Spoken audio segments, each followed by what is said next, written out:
Hey all, and welcome back to another episode of Ask the Prof. Today we're going to cover basically setting up a nutrition plan for the demands of the course. I've talked a lot about training for the demands of the course, and also talked about how I've gone about setting up my nutrition plan. But I definitely don't want to give the impression that I have a nutrition plan that doesn't change or that's static. I have talked about how I change the amount of EFS or EFS Pro I have based on the temperature. But I thought that going into the Ironman World Championships here in Nice, it was a good time to talk about how I went about going and setting up a new nutrition plan, because it's a very different course profile than anything, especially on the bike, that I've raced in the past.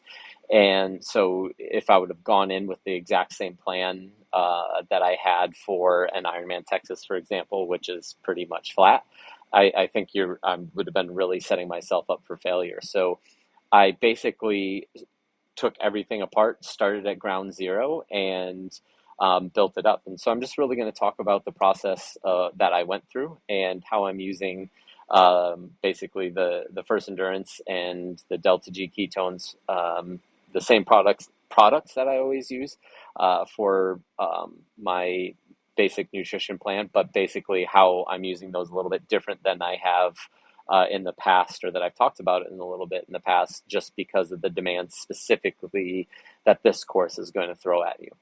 So I started the process out with doing some VO2 testing, and I didn't do this to find out what that bragging rights VO2 max number is, or I didn't do it to set new zones or anything like that.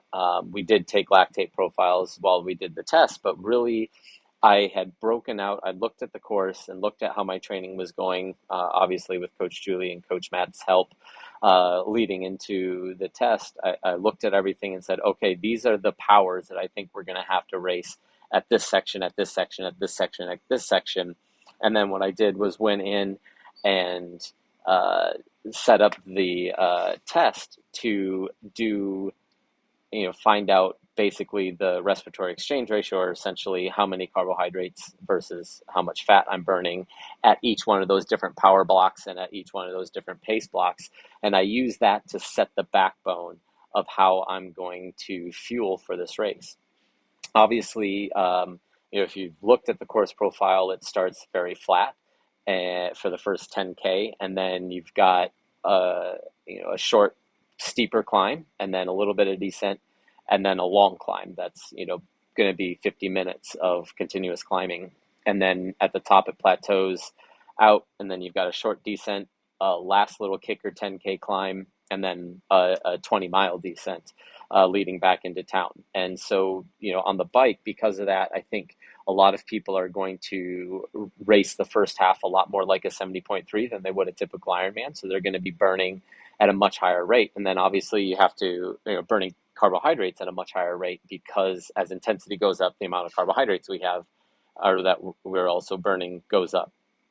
So basically what I tried to do was kind of set up a test to find out the exact burn rate that I'll have if I'm in these power zones that I think I'll need to be at to stay competitive in the group, or I think that the group is going to ride at, roughly, so I can make sure that I'm fueling and not getting behind too early. And if I do what I was doing always in the past, that's much more steady intake and constant intake of the carbohydrates and the ketones, I think I would have gotten behind a little bit early. So I'm going to have to front load things a little bit more and then change things up as well. The engine burning hotter earlier. It's going to be higher intensity, so we're going to be going at a much higher carbohydrate burn. And as a result of that, I'm going to, start my morning off with the same,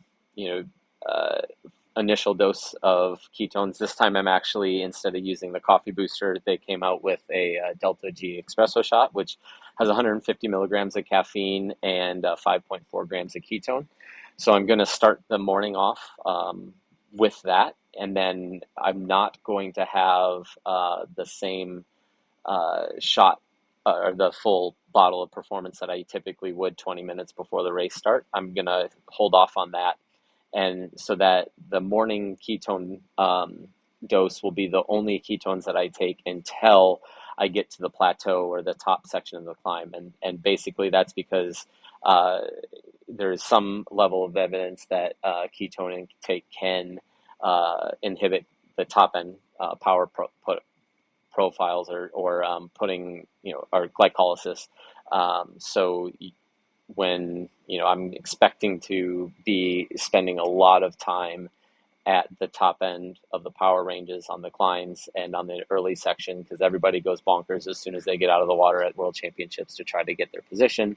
That's going to be even more expounded here because that's really one of the only flat sections on the course is that first 10K. And so I have to be, ready to go and burning the engine hot there. And so then I'm going to start off with, as soon as I can get settled out of the water, I'll take the first endurance liquid shot, which will be my next little bit of caffeine. It's only got 25 milligrams uh, per gel, but I'll have one of those, and then I'll be using the EFS Pro prototype that is out there, which is basically a higher carb version of the old EFS. So there's a number of changes. I'll talk about more of those later on in a separate video, but that's what I'll be using for the first 3 hours of the bike, solely those two products there.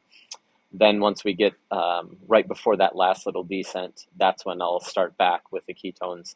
And I think that will help fill the void, because during the 20-mile descent is going to be, take a fair bit of time. It's really technical. There's some really fast sections. There are a couple sections that it flattens out a little bit and goes a little bit straighter, so you can catch up on fueling, have a gel, whatever you need to do. But there might be a few longer lulls where you're not getting the calories, steadily flowing in you on that descent. And so I think the ketones are going to really help even things out. And, between the ketones and the slow carb in the EFS Pro, it's going to prevent any sort of dip in blood sugar and keep things a little bit steadier. If you've done a lot of climbing and descending before, you know that after a long descent, getting the legs back right after the descent is a little bit tough. If you have to go full on as soon as you get to the bottom, the legs just feel like they're full of lead because they haven't been doing what they were doing for 3 hours before. And, so I think that has a little bit to do with, not fueling as much in that block of time. And so you kind of get this little hypoglycemic stretch that can take a few minutes to get out of. And at this big of a race, I don't want to be dealing with that. So I think this strategy is going to help prevent that. So that's the plan. I'm not really making a huge adjustment to the total carbohydrates per hour that I'm taking in. If you take the overall average, I'm just front loading the carbohydrates and back loading on the bike the ketones a little bit more. Then for the run, it'll be, I've got my water bottle that I'll run with. We have pro special needs here um,